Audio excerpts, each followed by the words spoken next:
सो hey guys, कैसे हैं आप सब। Welcome to the YouTube channel.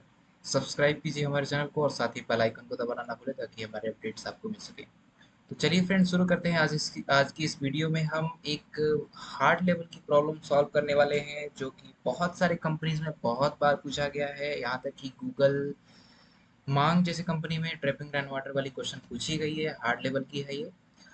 42 number question है। लीड कोड की 150 टॉप इंटरव्यू वाली क्वेश्चन में से एक सीरीज में से एक क्वेश्चन है ये, जो कि एरे बेस्ड ही रहने वाली है। इसमें इस क्वेश्चन में क्या होता है कि बहुत सारी बिल्डिंग्स रहती हैं, बहुत सारी बिल्डिंग्स दी गई हैं, बिल्डिंग्स के कुछ हाइट दिए गए हैं। अब ये इसमें डिक्लेयर करके बताना होता है फाइनल रिजल्ट कि अगर जब भी बारिश होती है तो बारिश होने के बाद उन सारे बिल्डिंग्स में से कितना पानी इकट्ठा हुआ रहेगा, मतलब कितना पानी उसमें फंसा रहेगा।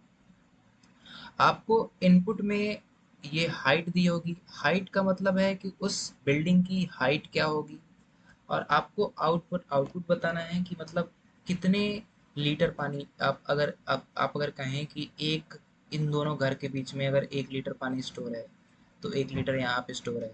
फिर यहाँ पे आप देख पा रहे होंगे कि यहाँ पे मैं अगर बता दूं कि यहाँ पे आपको देख दिख पा रहा होगा कि यहाँ पे 1 यूनिट पानी स्टोर है यहाँ पे। फिर यहाँ पे 1 यूनिट पानी स्टोर है, यहाँ पे 2 यूनिट पानी स्टोर है, यहाँ पे 1 यूनिट पानी स्टोर है, और वैसे ही यहाँ पे 1 यूनिट पानी स्टोर है। तो ये टोटल मिला के 6 यूनिट पानी होते हैं। इसी चीज़ को आपको कैलकुलेट करना है। ये जब पहली बार देखते हैं तो ये क्वेश्चन बहुत ज़्यादा हार्ड लगता है, इसके बहुत ज़्यादा सॉल्यूशंस हैं। आप अगर ये क्वेश्चंस मीडियम या इजी लेवल पे आते हैं तो उसके भी बहुत सारे सॉल्यूशंस हैं, हार्ड लेवल वाले के भी सॉल्यूशंस हैं। मतलब अगर आप एक दो बार इस क्वेश्चन को इसके सॉल्यूशन को अगर आप खुद से एनालाइज करके अगर समझ लेते हैं तो ये आपके लिए क्वेश्चन बहुत ही ज़्यादा आसान होने वाला है। ट्रैपिंग रेन वाटर हार्ड वाले क्वेश्चंस में से सबसे आसान होता है ये। हार्ड बस मार्किंग दी गई है, लेकिन ये हार्ड नहीं, ये इजी लेवल का ही क्वेश्चन समझो।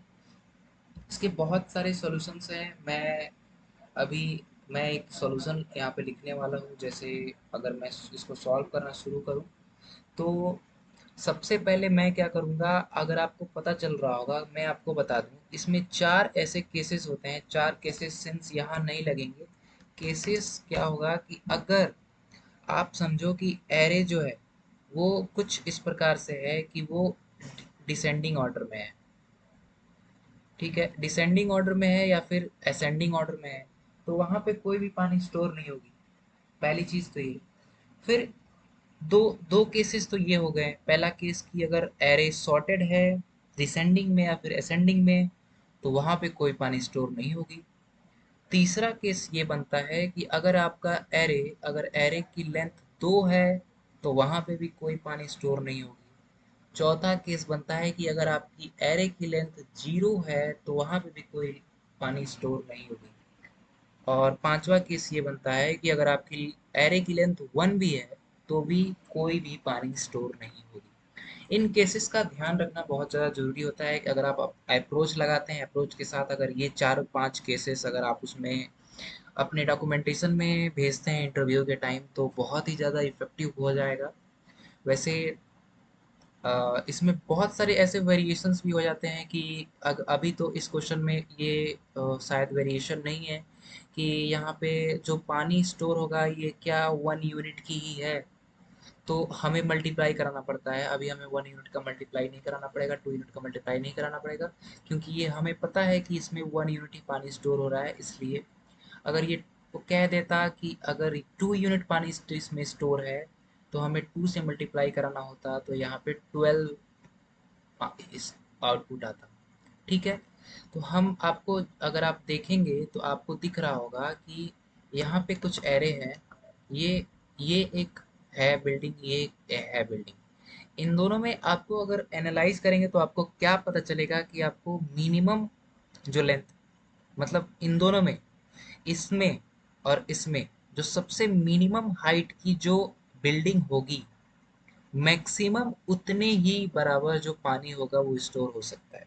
ठीक है, मतलब देखो, ये यहाँ भी तो ये मैक्सिमम है, लेकिन इसके और इसके बीच में जो सबसे मिनिमम आएगा, इसके ये मैक्सिमम, और ये मैक्सिमम के बीच में जो सबसे मिनिमम आएगा, इन दोनों के बीच के, इन दोनों के जो मिनिमम होगा उसके उसी के बराबर ही सबसे ज़्यादा पानी स्टोर हो सकता है, अगर होने लायक हो तो। क्योंकि यहाँ पे आप देख पा रहे होंगे, अगर इसकी हाइट 0 है, मतलब इसके और इसके बीच में कोई भी बिल्डिंग नहीं है, मतलब हाइट 0 है कह सकते हैं। तो यहाँ पे अगर दो में से इसको घटा दें तो अपनी जो वाटर लेवल है वो पता चल जाएगा। और वाटर लेवल में आप ऐड करते रहें तो सारी की सारी आपकी वाटर लेवल जो फाइनल आंसर आएगी, वो सब कुछ उसमें सारा वाटर लेवल ऐड होके आएगा, आप उसको रिटर्न करवा सकते हैं। इसके लिए दो अप्रोचेस हैं। मैं पहला अप्रोच इस वीडियो में बताऊंगा, अगला अप्रोच मैं अगले वीडियो में बताऊंगा। इस अप्रोच में, ये अप्रोच जो होने वाली है बेस्ट अप्रोच होने वाली है, हम ऑर्डर ऑफ एन में करने वाले हैं। बेस्ट अप्रोच तो नहीं है, ऑर्डर ऑफ एन में भी है, आपको सॉल्यूशन मिल जाएंगे ऑर्डर ऑफ वन में भी, जो बहुत ही अच्छा होता है। एक और सॉल्यूशन होता है जो समझने के लिए बहुत ज़्यादा आसान होता है, लेकिन उसकी complexity order of N square होती है, लेकिन उसको समझना बहुत ज़्यादा इजी है। उस और उससे हल्का सा अगर कहें कि मैं रेटिंग दूँ तो थोड़ा सा एफर्ट और लगा देंगे तो आप इस सॉल्यूशन को भी समझ जाएंगे, क्योंकि ये बस दिखता हार्ड है नहीं। ओके, तो अब हम शुरू करेंगे। सबसे पहले आपको क्या करना है, आपको यहाँ से लेके और यहाँ तक एक ऐसी एरे बनानी है जिसमें सिर्फ लेफ्ट की मैक्स हो। मतलब इसको और इसको कंपैरिजन कराओ और इन दोनों में जो सबसे लेफ्ट में जो, मतलब जब सबसे मैक्सिमम है उसको डाल दो। फिर इसको और इसको कंपैरिजन कराओ, जो सबसे मैक्सिमम है उसको डाल दो। फिर इसको और इसको, मतलब आपको लेफ्ट से मैक्सिमम स्टोर करवा के रखना है। मतलब लेफ्ट से इस बार चलना है, तो हमें चलना कहाँ है, going to right from left, मतलब राइट से लेफ्ट की तरफ जाना है। और मैक्सिमम कैलकुलेट करते करते आपको एक एरे बनानी है, array maximum array, left maximum array बननी चाहिए। ठीक है, तो मैं क्या करूँगा, एक एम्प्टी लेफ्ट मैक्स नाम का एक, लेफ्ट नाम का एक एरे क्रिएट कर लूँगा। और इसमें साइज हम देंगे, ये 2D एरे नहीं होने वाला है। ओके, तो यहाँ पे हम क्या करेंगे, एक साइज नाम की वेरिएबल बनाएंगे, साइज को n में स्टोर करवा लेंगे और इसकी जो साइज होने वाली है वो मैक्सिमम होने वाली है हाइट के लेंथ की बराबर। ठीक है, LENGDH। ओके, अब हम इसको इसमें पास कर देंगे n। ये बन गई हमारी एम्पटी एरे लेफ्ट नाम की, लेफ्ट से एक्सेस कर पाएंगे उस एरे को। फिर क्या करेंगे, इस एरे को क्रिएट करने चलते हैं, मतलब अब हम लेफ्ट से राइट तक लूप चलाएंगे। सबसे पहले तो क्या करेंगे कि लेफ्ट के जीरोथ में, क्योंकि जीरोथ का ये मतलब है कि उससे पहले कोई एलिमेंट है ही नहीं, तो वही लेफ्ट लेफ्ट मैक्सिमम होगा।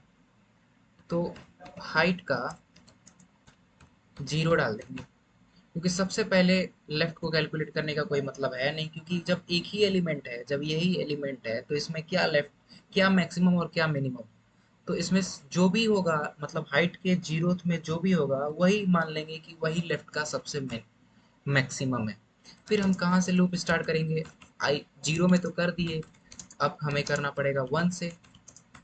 और कहाँ तक ये लूप जाएगी, ये लूप जाएगी साइज, सॉरी, एन तक, एन तक जाएगी, लास्ट तक जाएगी। और लास्ट तक हमेशा लेफ्ट के आई में हमेशा मैक्सिमम स्टोर करते जाएंगे। किसके और किसके बीच में, इसके और इसके बीच में। ये एक्सेस कर पाएंगे आप कहाँ से, लेफ्ट, लेफ्ट के i-1 से। और ये एक्सेस कर पाएंगे आप हाइट के,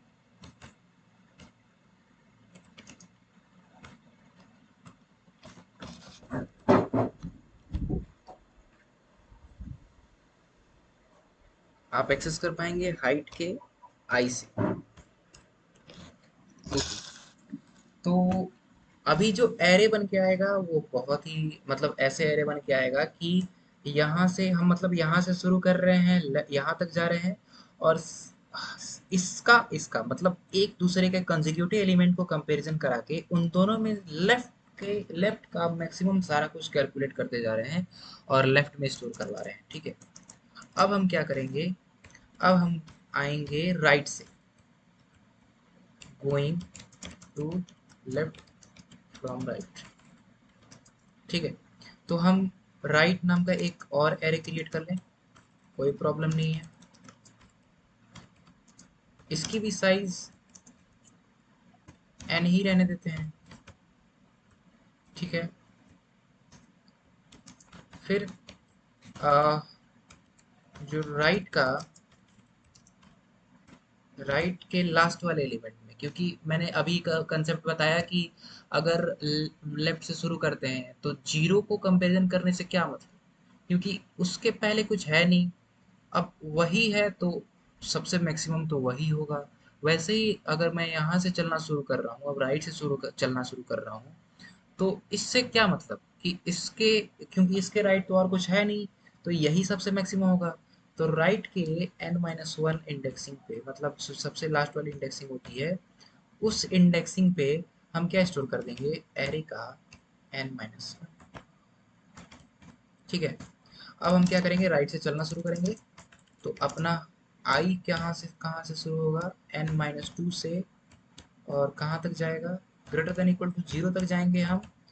मतलब शुरू, अंत से लेके शुरू तक, मतलब राइट से लेके लेफ्ट तक सारी एक दूसरे से कंपैरिजन करा के और हम राइट में स्टोर करने वाले हैं। मतलब राइट के आई में स्टोर करवाएंगे किसको, उसके कंसेक्यूटिव को, उसके कंसेक्यूटिव से कंपैरिजन कराएंगे। तो कंसेक्यूटिव से कंपैरिजन कराने के सबसे पहले तो राइट लिख दो, राइट। ठीक है, राइट अगर i-i+1 कर दें, मतलब एक अगला। ठीक है, और यहाँ पे हाइट का i कर दें, मतलब यहाँ पे i कितनी होगी, ये चला आया यहाँ से, क्योंकि इससे हम, इसका कोई मतलब नहीं है, क्योंकि ये अकेले है। अगर इससे कंपैरिजन कराने से कोई मतलब ही नहीं है। तो हमने क्या किया है, राइट के n-1 पे, मतलब यहाँ पे हमने इसको स्टोर करवा दिया, इस वाले बिल्डिंग को, मतलब 1 को स्टोर करवा दिया है। अब हम चला कहाँ से रहे हैं, 2 से चला रहे हैं। 2 को किससे कंपैरिजन कराना है, 1 से। तो मैंने यहाँ पे क्या किया, इससे एक्सेस हो जाएगा अपना 1, और इससे क्या एक्सेस होगा, हाइट के आई से 2 एक्सेस हो जाएगा। इन दोनों का कंपैरिजन कराएंगे, जो बड़ा होगा वो राइट के आई में पुट कर देंगे। अब क्या बन गया, अब ऐसे दो एरे बनी हैं, एक लेफ्ट लेफ्ट एरे बनी है, लेफ्ट से चले हैं राइट तक, सारे मैक्सिमम कैलकुलेट करके रख दिए हैं। एक चले हैं राइट से लेफ्ट तक, सारे मैक्सिमम कैलकुलेट करके रख दिए हैं। अब हम एक और फाइनल लूप चलाएंगे, और यहाँ से 0 से शुरू करेंगे और n तक जाएंगे और i प्लस प्लस करेंगे।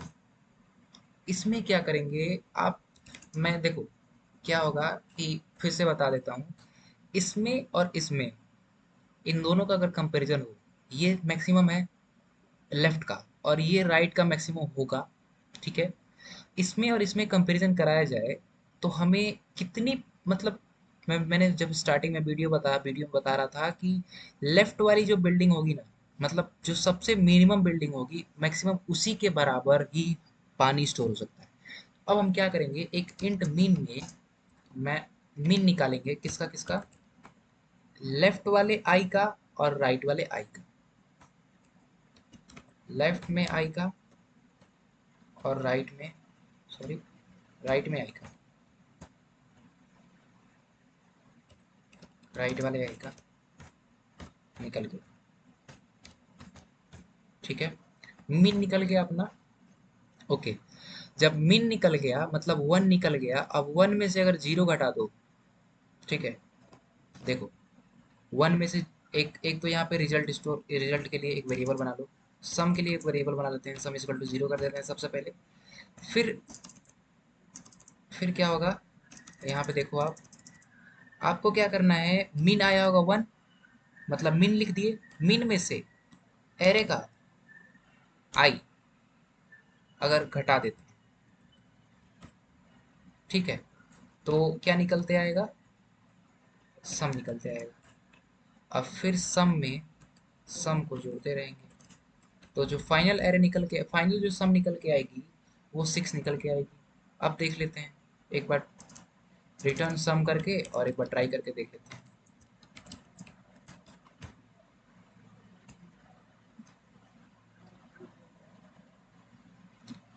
यहाँ पे कुछ एरर आ रही है। हाइट, सॉरी, यहाँ पे हाइट होगी। और कहीं देख लेते हैं क्या, और यहाँ पे भी एरे है, यहाँ पे भी हाइड कर लेते हैं। ओके,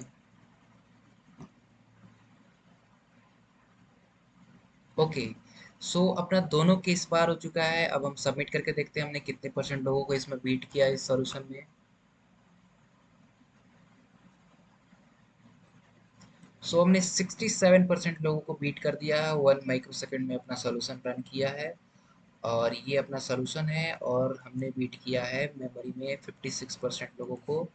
मतलब अगर आप इसकी कम्प्लेक्सिटी जो होगी वो होगी ऑर्डर ऑफ एन स्क्वायर।